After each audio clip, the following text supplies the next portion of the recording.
Hey there guys, welcome to Dino's Vault once again. Today I'll be reviewing the Honda Dio. Now I've already reviewed the new Dio when it was launched last year, but I couldn't cover most of the paint schemes back then. This time around I managed to find the red, blue and black color variants at a time, so I didn't hesitate to capture them for you. For those requesting for the best scooter 110cc shootout, that video is coming out in the next few days. And apart from that, we'll have a special shootout for the motor scooters as well in our market to include the likes of Dio, the Ray Z, the Ray ZR, etc.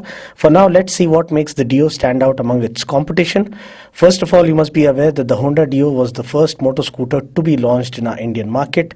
A motor scooter is actually a unique breed among scooters that combines the comfort and practicality of a scooter with a sporty design theme and sporty riding dynamics of a motorcycle.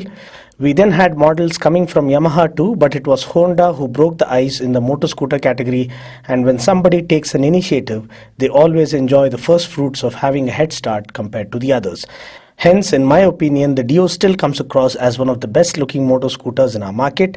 It gets the same champion engine from the Activa, delivering almost the same power and torque figures. Now, before we go any further, let's find out whether there are any major differences between the Activa and the Dio specs wise, apart from their exterior outlook. Now, dimensions wise, the overall length of the Dio is up by 20 mm, but the overall height is down by 16 mm. Width remains the same for both the scooters at 710 mm. The wheelbase too remains the same for both at 1238 mm.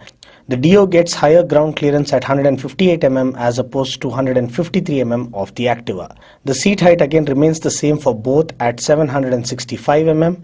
Another important thing to note here is that the Dio weighs 3 kgs lesser than the Activa, hence the Dio enjoys the weight advantage. The fuel tank capacity remains the same for both the scooters at 5.3 liters. Now, looking at the engine specs, the max power output of 8 bhp comes up sooner for the Dio at 7000 rpm when compared to the Activa, where the max power comes out at around 7500 rpm. The torque on the Activa is just marginally higher than that of the Dio, hence you feel the pickup on the Activa is just a tad better. Both the scooters get 10-inch wheels and 90 by 100 tires. Everything else like the brakes, suspension, etc. remain the same for both the bikes. Also, the Activa is a unisex scooter targeted at both men and women, whereas the Dio is more inclined towards appealing to the male audience. Now, moving ahead with our review, design-wise, the Dio still comes across as one of the hottest looking motor scooters in our market. Yes, we do have the Ray ZR that looks sharp and sculpted, and we also now have the new benchmark among the motor scooters, the Aprilia SR150, which looks stunning, but still the Dio also looks equally attractive in terms of visual appeal. Especially this new facelift design that the Dio got a couple of years back really comes across as a future-proof design. It does look quite flashy in these dual-tone blue, red and black paint schemes, but my personal favorite still has to be the matte grey variant that looks super stealthy. Thankfully, we still have the option of going with that color. Now, taking a look at the design, I like the large headlamp and the well carved out turn indicators that come neatly embedded in the front panel of the scooter. Coming to the profile, we get striking new body graphics on the side panels to make the scooter look more flashy. I personally like the blue color among the dual tone variants. Also, the exhaust is angled upwards to give the scooter a sleeker look. At the back, we again get a sharper tail section and a well designed tail lamp cluster that perfectly complements the rest of the design. Adding to this is the rear wing or the rear grab rail, which again is sensibly laid out and looks awesome. Overall, design-wise, the Dio scores a perfect 10 in my opinion because all the design elements perfectly fall into place without anything sticking out oddly. The seat is nice and spacious, offering adequate room for the rider as well as the pillion. The flat floorboard offers adequate room to the rider thanks to the scooped out front panels. The switchgear is of decent quality, though we do not get a high beam flasher. We, however, do get a new and easier mechanism for the parking brake. All you need to do is pull the brake and push this lever up to engage it, and then simply pull the brake lever again to disengage the parking brake. The speedo console is all analog. We do get a speedometer, odometer and a fuel gauge. The underseat storage is quite impressive at 18 liters, which means it can swallow an open face helmet easily. Now, looking at the practicality factors, we do get a hook underneath the seat to hook on our bags and baggages, but I still wish the bike offered a front hook too, which would really come in handy.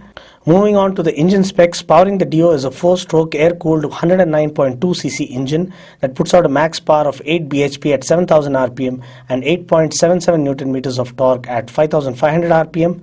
Now, taking the scooter out for a spin, I immediately noticed that the engine was nice and refined, which is what we expect from a Honda. The scooter offers good pickup, the seating posture is perfect, the seat is nice and comfortable, and the way the scooter responds to the throttle inputs is more than satisfactory. The scooter offers adequate amount of thrust that you need to perform quick overtakes. Talking about the brakes, we do get 130mm drum brakes at both ends, and we do get Honda's patented Combi Brake System or CBS, which pretty much ensures that both the front and the rear brakes are engaged at a time, even though you end up pressing only the rear brake. Now, talking about the suspension, we do get spring-loaded hydraulic suspension at both ends, but I wish the suspension was slightly more softer in absorbing the undulations on the road. Talking about the wheels and tires, we get tubeless tires and 10-inch wheels with 90/100 tires at both ends. The tires offer decent grip for a scooter in this category. Another important thing to note here is that the scooter comes with a maintenance-free battery and a viscous paper air filter, which offers better life and doesn't require frequent cleaning at regular intervals. Now, looking at the cons or what could be better with this bike, first of all, the headlamp is fixed to the front panel, so the light spread at night doesn't move with the handlebars, so there is a marginal scope of you having to handle some blind spots while taking turns. Secondly, a front hook under the handlebar, in my opinion, would have really come in handy.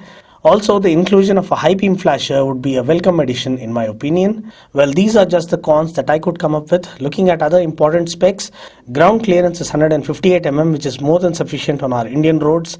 Seat height is 765mm, which is great news for shorter and average height riders. Fuel tank capacity is 5.3 liters, which appears to be less, but I guess it is okay for a scooter. Mileage wise, with the Honda Eco Technology or HET available on board, I believe we can expect around 50 kmpl from this scooter. Price ex-showroom Hyderabad for the Honda Dio is Rs 50,955. So that's pretty much it for now. I just hope you found this video useful. Until next time, this is Dino saying ciao, take care, God bless and ride safe.